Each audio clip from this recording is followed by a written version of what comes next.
منورين يا جماعه. Hello everyone، لو انتوا اول مره تشوفوني فانا يارا، عاملين ايه؟ لو متابعيني من بدري ازيكم؟ وحشتوني جدا جدا جدا. ايه يا جماعه ده؟ النهارده عندنا فلوج. النهارده تقريبا قلت لكم في اخر فيديو ان احنا مسافرين، بس ما قلتلكمش فين، بس مش هقول لكم فين، بس اكيد هتكتشفوا في بقيه يعني في نص الفيديو. يعني هخبي عليكم اكتر من كده ايه.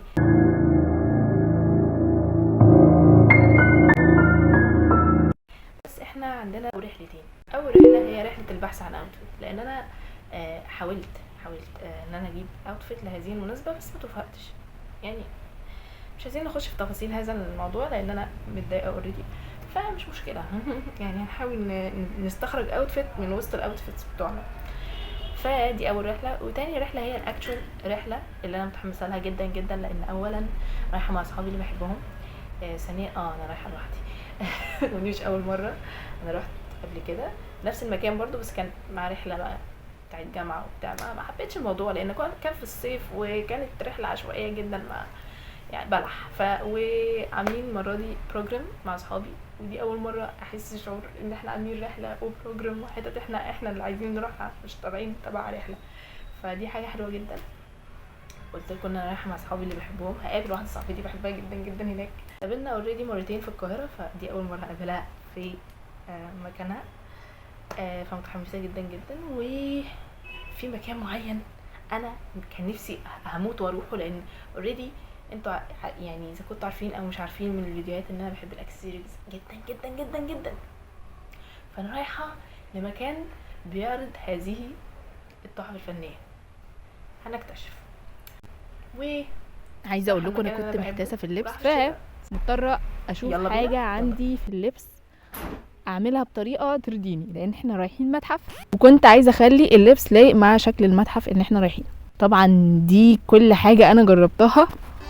وبصوا، اول واحد كان عاجبني بس ما كانش عاجب بابايا، فاضطريت ان انا اعمل هذا الشكل في البروفر اللي عندي، بس ما كنتش راضيه عنه. اكيد باين على وشي، يا نهار ابيض، مش انا. وجماعه الطرحه كانت مغمقاني، فكنت حاسه في حاجه غلط، بس انا عارفه يعني انا شايفه الفيجن. فغيرناها الحمد لله وخلينا ده شكل الاوتفيت في الاخر. كده يعني it's giving me what I want بصراحه. يعني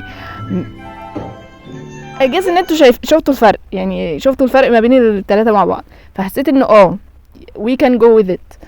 فيلا بينا نبتدي اليوم.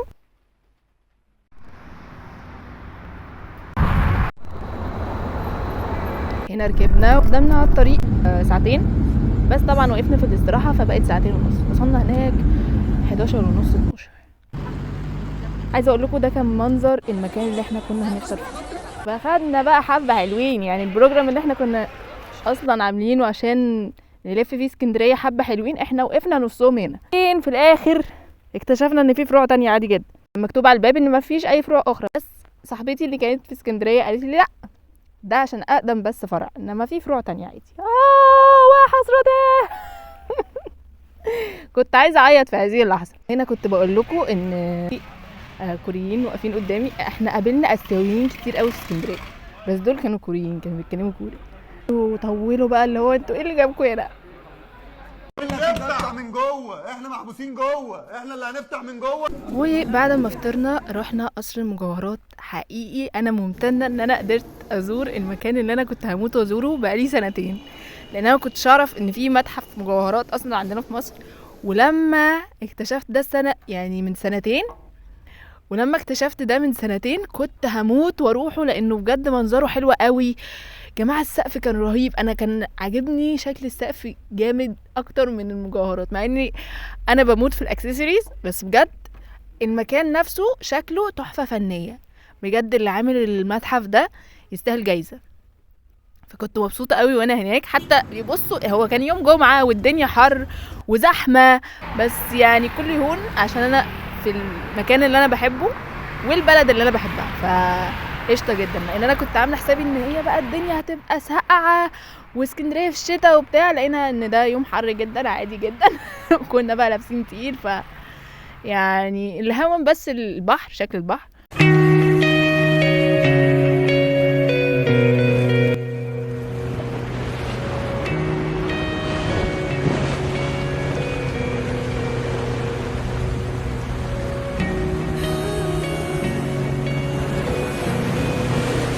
والمتحف زي ما قلت لكم، وان انا شفت صاحبتي هناك وصحابي اصلا، ان انا قضيت يوم مع صحابي ان انا بحبهم. فبجد يعني وانتوا رايحين اي مكان في السفر خدوا اكتر ناس بتحبوها، هتهون عليكم حاجات كتير قوي، زحمه بقى، حر، اي حاجه، بس المهم ان انتوا مع ناس بتحبوها بجد. قضوا يوم لذيذ حتى لو كل كون ضدكم بجد. بقى كنا بالليل وخلاص، انا كنت ما نمتش غير ساعه، فشكلي نايم، انا عارفه ان شكلي نايم، مش لازم توضحوا لي يعني. وبس، واشتريت الكاب ده من هناك. هنا بقى كنا مروحين، انا كنت متضايقه جدا يا جماعه، انا قعدت يوم مكتئبه، كنت متضايقه جدا بجد ان انا روحت.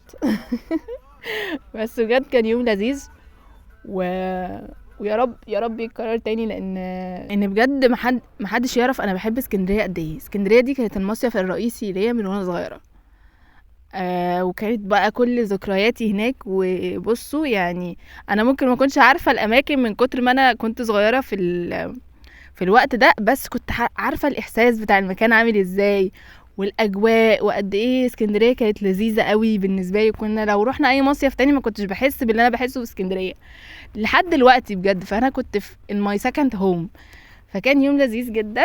ومش عارفه يعني احكوا لي بقى انتوا بتحبوا اسكندريه ولا لا. وبس ده كان يومنا في اسكندريه مع بعض، اتمنى تكونوا استمتعتوا زي ما انا استمتعت وانا بصور.